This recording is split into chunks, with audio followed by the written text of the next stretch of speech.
Thanks very much, everybody. It's great to be here and to see so many people here from all around the world. I just wanted to clarify, in case you didn't get what Gerardo said, particularly for the people from Scotland, that I'm not from your Perth, I'm from another Perth in the south-west corner of Australia. A long way from here, but it really is great to be here among you.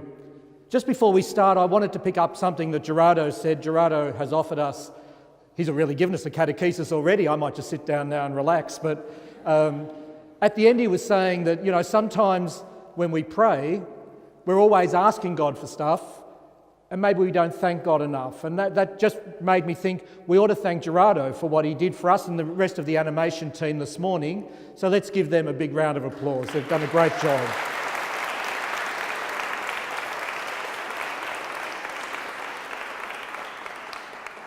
And while we're at it, just in case we forget at the end, the parish has opened its doors and its hearts to us and are hosting this catechesis for us. So I think we ought to say thank you also to the parish for their generosity. So let's do that as well.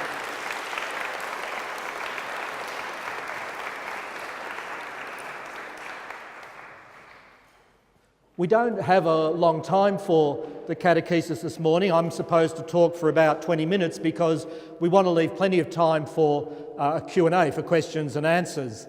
And I think I'm really looking forward to that, bit nervous about it, but looking forward to the Q&A.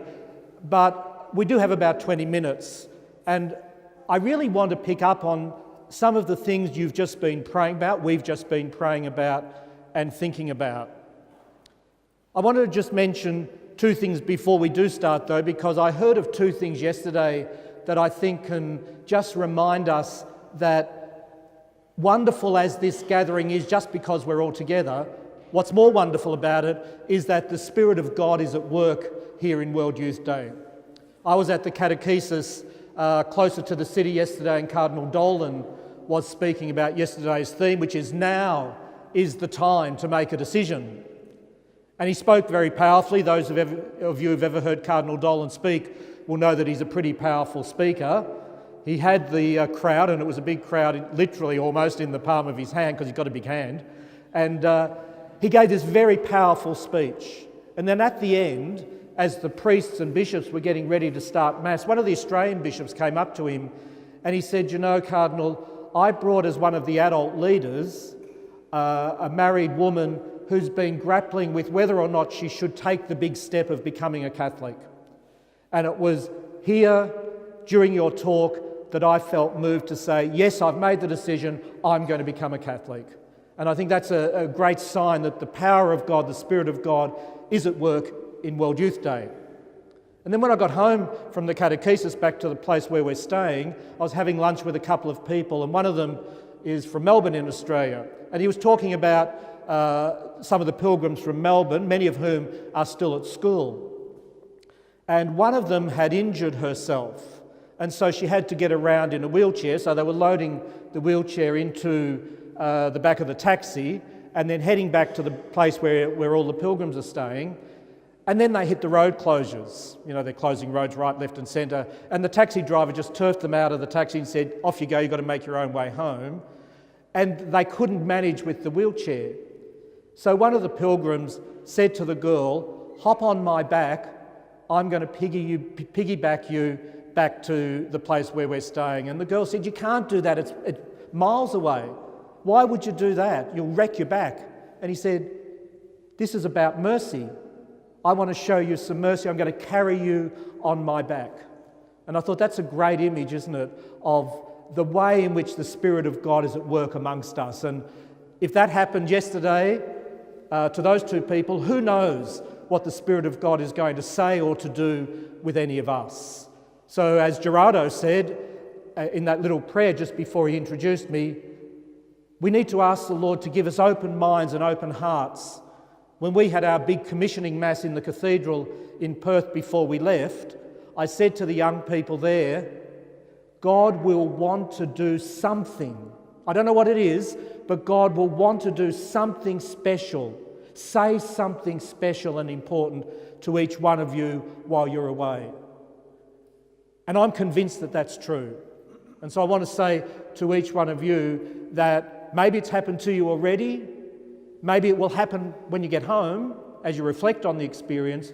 But God has something to say to each one of you.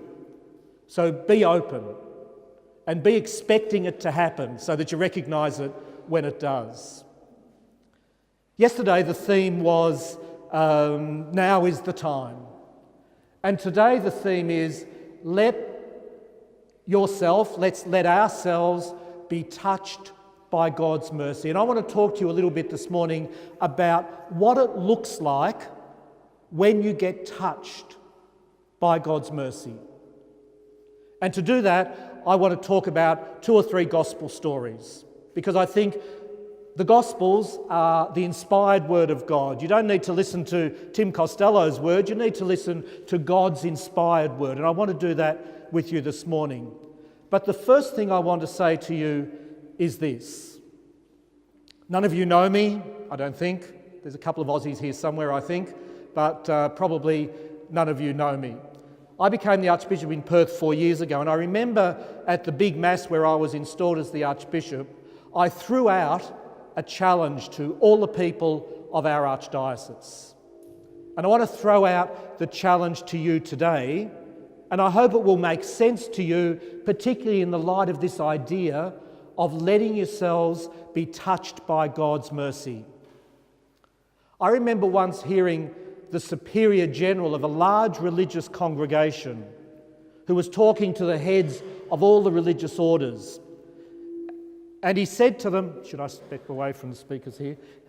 He said to them, the greatest challenge facing religious life today, and this might surprise you, the greatest challenge facing religious life today is to return religious life to Christ. And return Christ to religious life. That's a funny thing to say. To return Christ to religious life, return religious life to Christ. You could imagine all those priests and brothers and nuns listening to this saying to themselves, what does he think we're doing with our lives? Jesus is already at the heart of our lives. And you might say the same, but I'd want to say to you, as I often say to myself, is he really? Is he really at the heart of our lives? So I took that saying and I changed it a little bit, and I said to the people of the Archdiocese, and I was brand new, they didn't know who I was, I'd come from the other side of the country, and I said the greatest challenge facing the Catholics in this Archdiocese is to return the church in Perth to Christ and return Christ to the church. In theory, he's always there, but in practice, in reality, in my life as an individual Catholic, in my life as a member of a parish community or a youth group or an archdiocese or whatever it is he really? If someone walked into our youth group, would they know, without being told, that Jesus is at the heart of everything because it's obvious to everybody? And that's the first challenge that I want to throw out to you to think about, to go home from World Youth Day with this idea in your mind. Is Jesus really at the heart and centre of everything we're on about? And would people know it because it's so obvious? So I want to invite you to put Jesus at the heart of what we're doing here this morning, at the heart of everything that happens to you here during World Youth Day in Krakow, at the heart of whatever you do before you get home, but most importantly, when you get back home, you ask yourself and you gather people around you and you say, how can we put Jesus back where he belongs?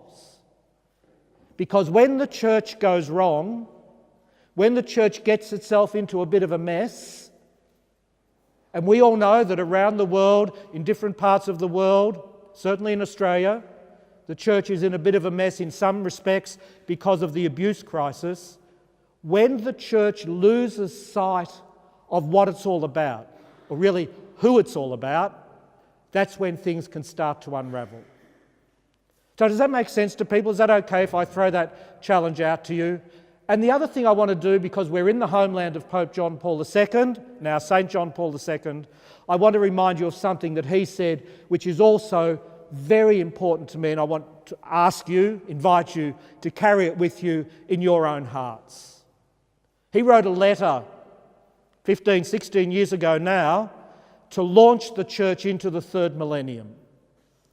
And in that letter, he said lots of things, but the two things that stood out for me were two phrases. And one was, start afresh from Christ. Start afresh from Christ. Today, start afresh from Christ. And the other thing he did was he talked about all the challenges the church faces, all the responsibilities we have, the opportunities we have to evangelise, to share our faith, all of those sorts of things. But he said, our witness to Christ would be hopelessly inadequate. They're strong words, hopelessly inadequate. Our witness would be hopelessly inadequate if we ourselves have not first contemplated the face of Christ. So this is all by way of introduction. I'm famous for long introductions and then never get around to saying what I really want to say. But this is all by way of introduction, because what I want to do is ask you to come with me on a little bit of a journey as we gaze on the face of Christ, touching people with his mercy. And as we do, and I'm going to need someone who's going to have to wave at me and tell me when to stop, because otherwise I'll go on forever. But as we do, I want you to say to yourself, how am I like this person? What is it about this particular person who's in the story that might help me to understand what the merciful touch of Christ looks like or could look like in my life? The first story I wanted to just briefly talk about is the story of Zacchaeus.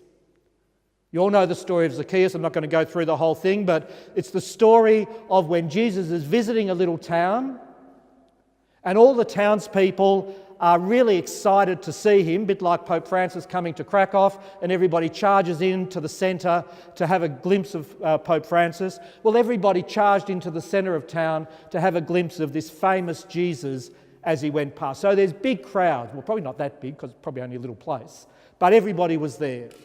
And amongst the people was this Zacchaeus. He was a tax collector. He worked for the Romans. It's not a good way to make friends, to work for the occupying powers. So he worked for the Romans. He was collecting the taxes, probably taxes that people didn't really have enough money to pay for anyway. So he's not the most popular person in town. In fact, he's probably the least popular person in town. He's rejected, he's despised, he's marginalised, he's got no friends, nobody wants to mix with him. And some of us maybe from time to time have had that experience of being a bit on the outer, being excluded from the group. Whether it's our fault or not our fault, the pain of that experience is probably pretty much the same. So this is this Zacchaeus. He's also a very little guy.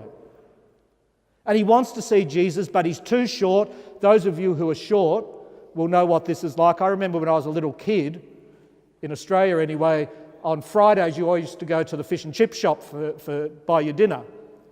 And if you were only little, because the counters were this high, all the adults behind you would get served first because they couldn't see you. You were too small. So you sort of had to jump up and say, here I am, here I am. This is Zacchaeus. So what does he do? He decides to climb up a tree. Now when the story is told about Zacchaeus, I think that St. Luke, I think it's in Luke's Gospel, is trying to tell us something when he says he's a small man. Because I don't think he's just small in size. The Gospel's trying to tell us he's small in spirit, he's small in generosity, he's small in honesty. He's a small man. So he climbs up this tree and Jesus comes along, and probably everybody's clapping and cheering, and then he stops and he spots this guy up in the tree. And he has an instinct, he has an understanding of the situation of this man. So what does he do? He doesn't say to him, for goodness sake, get down out of that tree and start behaving like a grown man. He doesn't say, get down out of that tree, I've got a few words to say to you about the way you're behaving. He doesn't do any of that. He simply says to him, Zacchaeus, quick, come down, I'm coming home to have dinner with you tonight.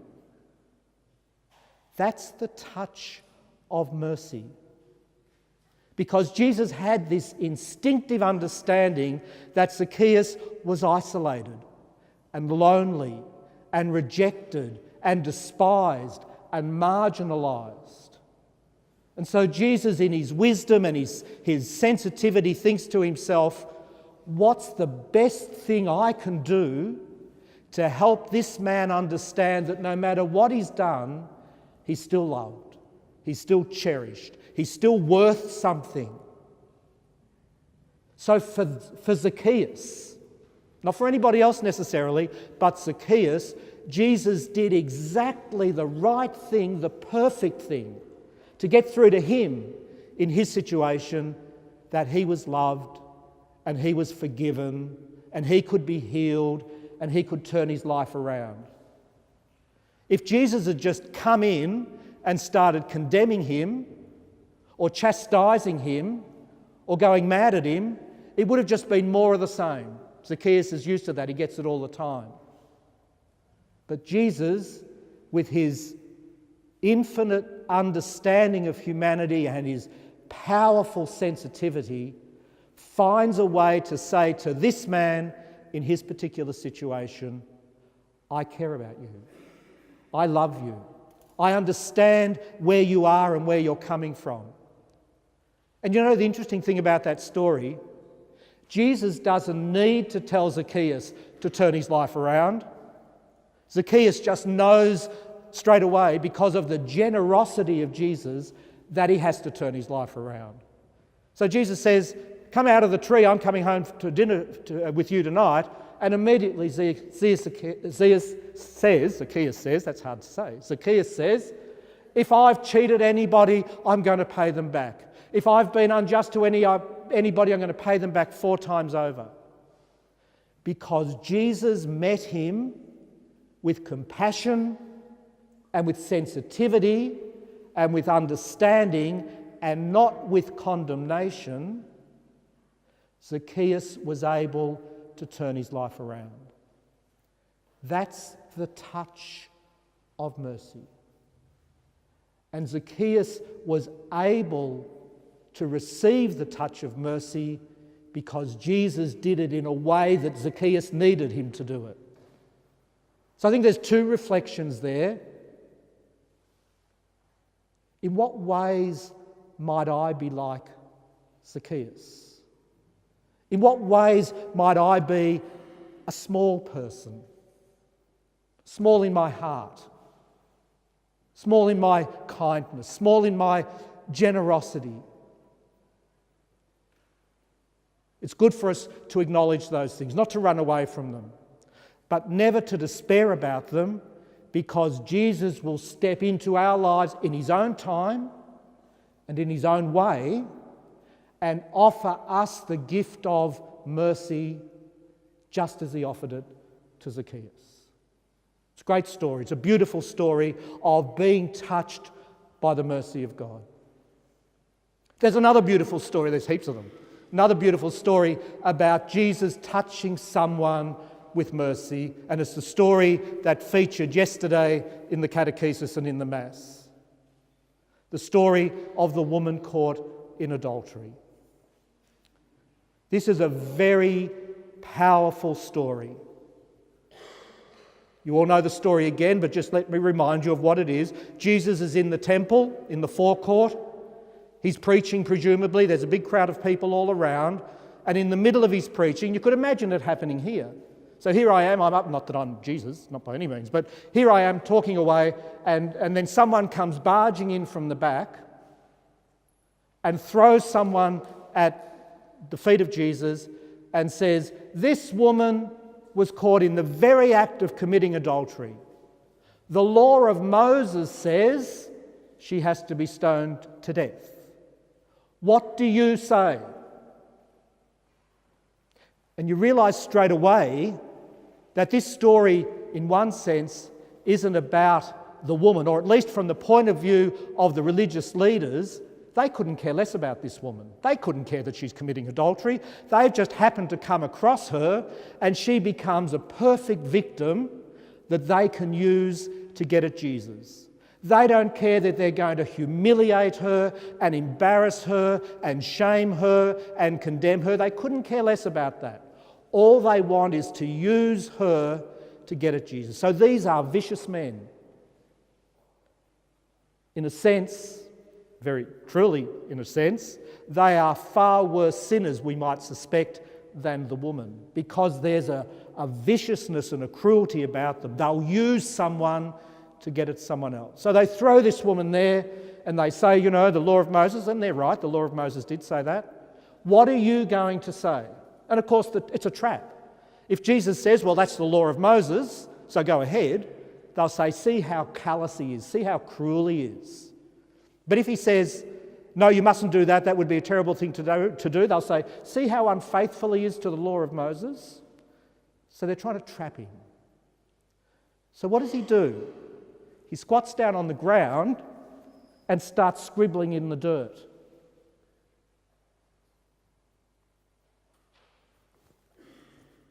What I think he's doing, it's only a guess, I think he's trying to give these really cruel and vicious men a chance to come to their senses. As if he's saying to them, stop and realise what you're doing. But it doesn't work. So then he says, let the one who is without sin cast the first stone. But then we're told he squats down on the ground and he starts to draw on the ground again. That's an important detail, because it's not as if he's going around the crowd saying, let the one without sin cast the first stone. He's not trying to intimidate anybody.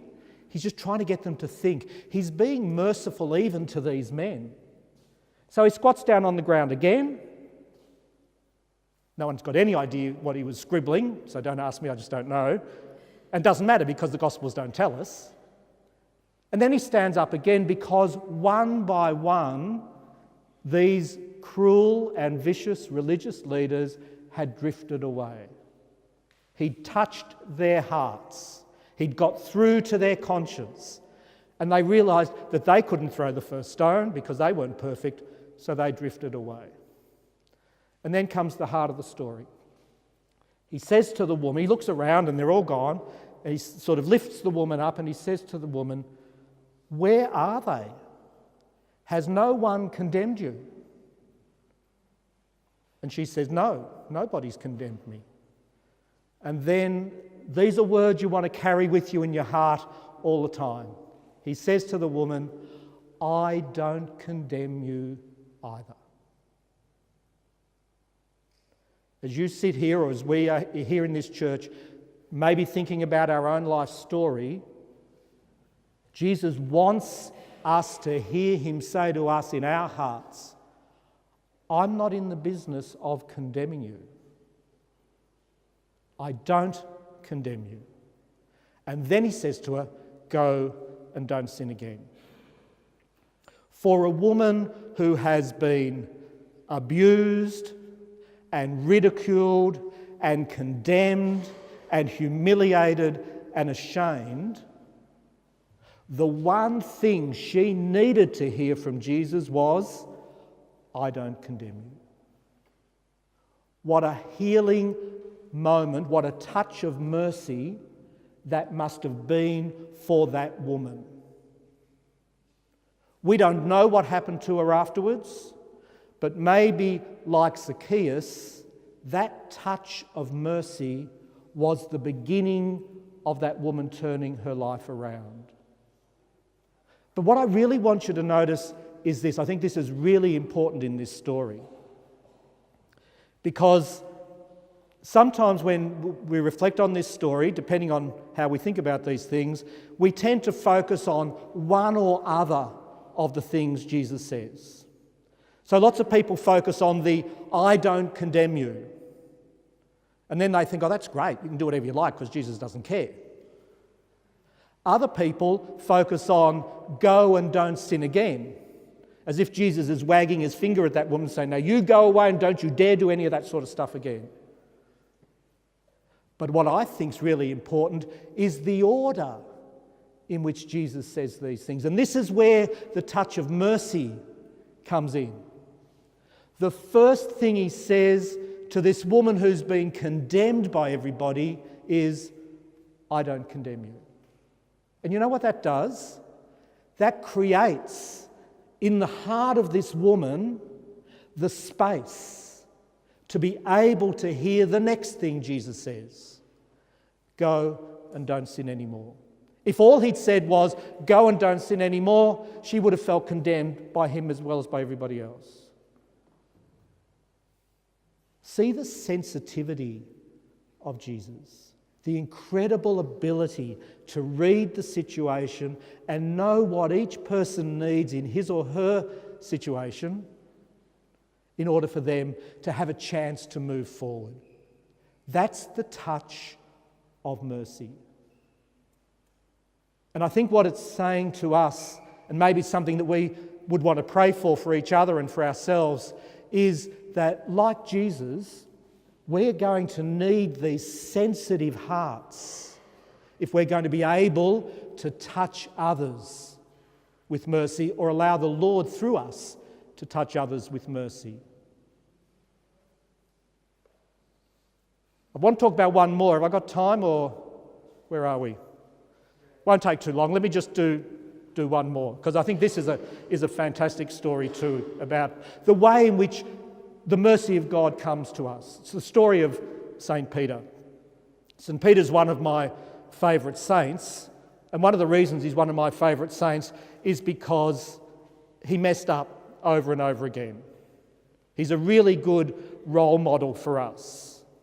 Well, for me, I shouldn't talk about you. I don't know whether you mess up all the time, but I do. But Peter's a really good role model for us. Peter is the one who is always putting his foot in it, puts his mouth in gear before he puts his brain in gear. He's that kind of guy. He's impetuous, he's loud, he's all of those things. But he's also a weak man. I won't tell you the whole story of Peter, and again, we know it in the Gospels. But what I want to remind you of is probably the worst moment in Peter's life. When he is there on the night that Jesus is arrested, and he's gathered around the fire because it's a cold night, and people say to him, "Oh, you're that guy. You're one of the disciples of that Galilean fellow." And what does Peter do? He says, "I don't know what you're talking about. No idea who this person is. What are you on about?" And then it happens again. And then it happens again 3 times. This person who was the closest, in one sense, to Jesus, certainly one of the 3 closest, Peter, James and John, the one that Jesus confided in, the one that Jesus commissioned really to be the head of the church, this person denied that he even knew him 3, not just once or twice, but 3 times. It was a moment of cowardice. Let's not pretend it was anything else. It was a moment of cowardice and betrayal. And maybe for some of us there have been moments of cowardice and betrayal. Maybe cowardice and betrayal in relationship to our friends or to our family, perhaps even more importantly in relation to our faith. We hide our faith because we don't want to be known as a Catholic. Or we're kind of embarrassed by it because somehow or other none of our friends seem to think this stuff matters, so we kind of pretend it's not important to us either. I think moments of cowardice and betrayal can be a part of the story of each of us. And of course, as Jesus had predicted, once Peter had done this, the cock crew 3 times, and then we're told in the Gospel that Peter went out and he wept bitterly. He was broken-hearted by what he'd done. And that's always a good start to a new beginning, to be honest enough to recognise what we've done. So we know that story. And there's an interesting little element to this in one of the Gospels. Just after that, the Gospel writer tells us Jesus looked at Peter. And you can just imagine what passed between their eyes. The disappointment in the eyes of Jesus, that at this most crucial time of his life, he was betrayed by one of the ones whom he had chosen and taken into his confidence. To be betrayed by a friend is tough. Jump forward to after the resurrection. It's an easy thing to say. The resurrection's a big deal. But we jump forward to the resurrection. And Jesus and Peter encounter each other on the shore of the lake. It's a long story. It's the last story in St. John's Gospel. If you get a chance, go and have a read of it. But the part that I want to focus on is when Jesus takes Peter aside and he says to him, Peter, he calls him Simon Peter on this occasion, he says to him, Peter, do you love me? And Peter says, yes, Lord, I love you. And Jesus says to him, feed my sheep. And then Jesus says to him a second time, Peter, do you really love me? And Peter says, yes, Lord, I do. I really love you. And Jesus says, look after my sheep. And then a third time, Jesus says to Peter, Peter, do you love me even more than all the others do? And Peter says, Lord, you know everything. You know that I love you. And Jesus says, feed my sheep.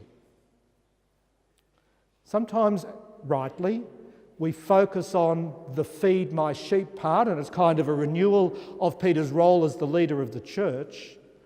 But the key thing to notice in terms of the powerfully sensitive touch of mercy that comes out of the heart of Jesus is that Jesus gives Peter 3 chances to redeem his 3 betrayals. That's why there are 3 questions. It's why Jesus asks him 3 times, because Jesus knows that Peter's heart has been wounded, and wounded badly by his betrayal. And if Peter's going to be the man that Jesus needs him to be for the church, Peter needs to know that he's forgiven. He needs to know that he can turn things around and make up for those 3 dreadful failures. So 3 times, Jesus says to him, do you love me? And each time Peter says, yes, Lord, I love you, it's like he's untying the knot of his betrayals. The sensitive touch of the mercy of Jesus. Today, the theme of the Catechesis, and in a sense, therefore, the theme of the day for World Youth Day, is let yourself be touched by God's mercy. So, in what ways am I like Zacchaeus? In what ways am I like that woman thrown at the feet of Jesus, having been caught in adultery?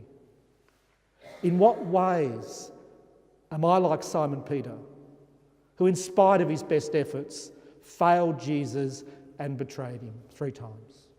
In what ways am I like those 3 people? What's the story, if you like, of my failures and my betrayals? They couldn't be greater than the failures of Zacchaeus and the woman caught in adultery and Peter.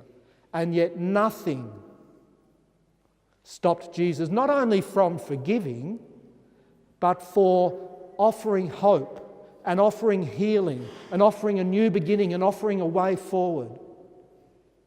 If he did it for Zacchaeus, and he did it for the woman caught in adultery, and he did it for Simon Peter, why wouldn't he do it for us? So, back to where I started. Return Christ to his rightful place in your life. Hand your life to him. Let him be for you the same loving and sensitive and compassionate and merciful Lord that he was for those 3 people and so many other people in the gospel.